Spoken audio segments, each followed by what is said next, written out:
Bir ormanın içinde yalnız bir genç yürüyordu. Ne kuş sesleri ilgisini çekiyordu, ne de çiçeklerin kokusu. Gözleri dikkatle çevreyi tarıyordu. Ama birini değil, kendini arıyordu. Bir su birikintisinin başına geldiğinde durdu ve orada onu gördü. Yüz hatları mükemmeldi. Gözleri derin, dudaklarında yumuşak bir tebessüm. Ama bir sorun vardı. Gördüğü kişi, o kişinin kendisiydi.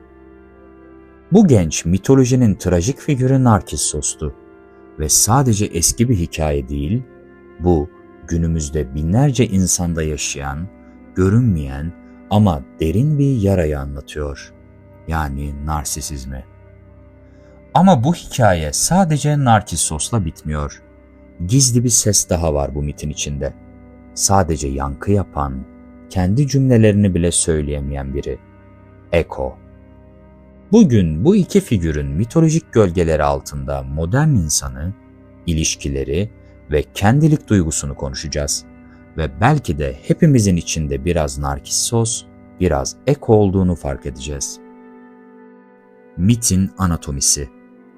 Narkissos, Yunan mitolojisine göre su perisi Liriope ile deniz tanrısı Kepissos'un oğludur. Daha doğmadan bir kehanet yapılır. Kendini tanımazsa uzun yaşayacak. İşte bu kehanet basitçe kendini tanıma çağrısı gibi görünse de aslında kendine kör olma uyarısıdır.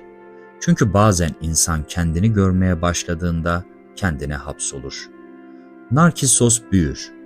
Güzelliği dillere destan olur.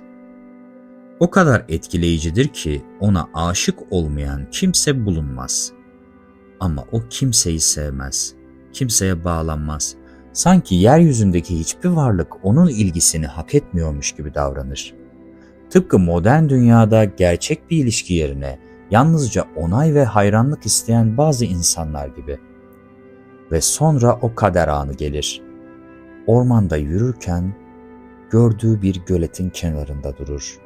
Su berraktır ve orada ilk kez Narkissos aşık olur.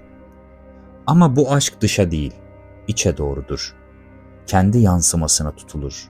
Saatlerce, günlerce, haftalarca o sudan gözünü ayıramaz. Yemek yemez, su içmez, hareket etmez ve sonunda aşktan ölür. Kendi suretine aşık olup ondan hiç vazgeçemediği için kendini tüketir. Ölümün ardından su perileri Narkissos'un olduğu yerde bir çiçek büyütür. Bugün nergis dediğimiz o narin ama kırılgan çiçek. Ama hikaye burada bitmez. Çünkü bu mitin asıl trajik kahramanı belki de Eko'dur. Eko, güzeller güzeli bir orman perisidir. Ama konuşma yetisi lanetlenmiştir. Tanrıça Hera tarafından cezalandırılmıştır. Çünkü konuşarak Hera'yı oyalamış, Zeus'un başka perilerle buluşmasını gizlemiştir. Bu yüzden artık kendi düşüncelerini ifade edemez. Sadece duyduğu son sözü tekrar edebilir. Yani sadece bir yankıdır. Ve bir gün Eko Narkissos'u görür. Gönlünü kaptırır. Yaklaşmak ister ama konuşamaz. Narkissos kim var orada diye seslendiğinde Eko sadece orada diyebilir. Ve sonunda kendini gösterdiğinde Narkissos onu da reddeder. Çünkü Narkissos kimseyi sevemez. Çünkü sevgi bir yansıma değil, bir ilişki ister.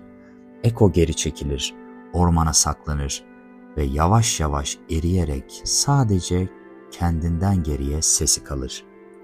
Bugün hala mağaralarda, dağlarda yankılanan sesin Eko olduğu söylenir.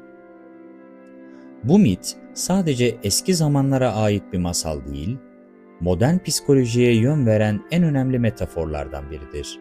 Narsisizm adını Narkissos'tan alır. Freud'a göre her insan doğuştan birincil narsizm yaşar. Bu, bebeğin dünyayı yalnızca kendisi için varsanmasıdır. Ama bazı insanlar bu evreden çıkamaz. Kendi yansımasına, kendi imajına, kendi fikrine saplanıp kalır ve gerçek ilişki kuramaz. Bugün Instagram'da paylaşılan kusursuz pozlar günde binlerce story ile haykırılan "ben buradayım" çığlıkları aslında içimizdeki Narkissos'un çağrıları olabilir. Ama ya Eko? O kim? Eko, psikolojik olarak özbenliğini yitirmiş, başkasının sözlerine bağımlı kalmayı öğrenmiş kişidir. Başkası ne derse onu tekrarlar. Kendi fikri, kimliği ve sesi yoktur. İlişkilerde bir taraf Narkissos olur, hep konuşur, hep görünür, hep beğenilmek ister. Diğer taraf Eko olur, hep duyar, hep tekrarlar, hep bekler. Bu mit iki uç noktayı gösterir. Kendi içinde kaybolmak ve başkasında yok olmak. Bugün etrafımızda o kadar çok Narkissos ve Eko var ki, bazıları sadece görünmek istiyor, bazıları ise yalnızca görülmek.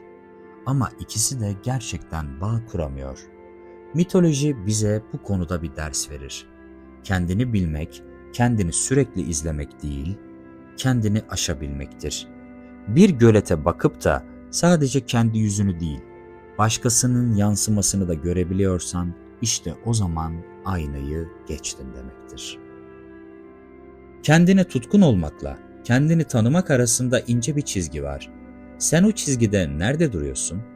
Yankı mısın, yansıma mı? Yoksa gerçek sesinle konuşabilen biri mi?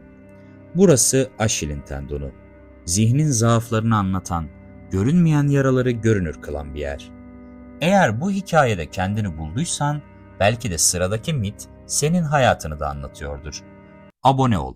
Çünkü biz görünmeyeni anlatmaya devam edeceğiz.